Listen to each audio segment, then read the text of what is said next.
Pemirsa, beberapa hari menuju perayaan Hari Kemerdekaan Republik Indonesia yang ke-77 tahun, partisipasi warga mengibarkan bendera merah putih sebagai simbolis nasionalisme di perayaan Hari Kemerdekaan masih minim, khususnya di kawasan elit di Kota Makassar.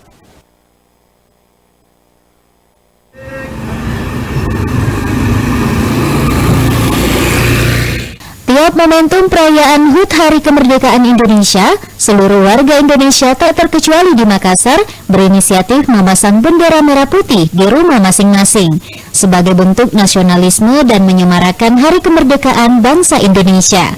Antusiasme warga sambut 17 Agustus sudah mulai terlihat di sebagian besar di kawasan padat penduduk di Kota Makassar yang telah memasang bendera merah putih di rumah masing-masing.